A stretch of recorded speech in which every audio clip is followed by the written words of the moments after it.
On va aller à Sainte-Marthe-sur-le-Lac. Le colmatage de la brèche qui avait cédé il y a 9 jours maintenant est complété.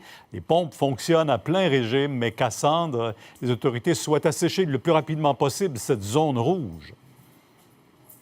Absolument. Donc, une quarantaine de pompes y sont installées, en plus de la station de pompage principale. Par contre, il faut faire le tout sous la supervision de plusieurs ingénieurs qui observent, en fait, cette fameuse digue permanente qui a été lourdement endommagée, qui a été fragilisée par cette brèche qui, oui, a été colmatée. Opération importante, délicate, qui a été menée tout au long de la journée hier, menée par des ingénieurs, menée également même par des plongeurs pour la supervision des opérations.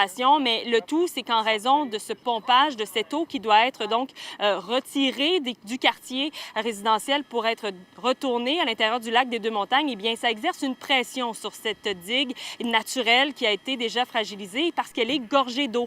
Alors, je vous propose d'entendre les explications de la mairesse ici de la municipalité. Nous devons surveiller régulièrement l'état de la digue, c'est-à-dire que le pompage est interrompu à chaque baisse d'un pied du niveau de l'eau dans cette zone afin de vérifier l'état de la digue.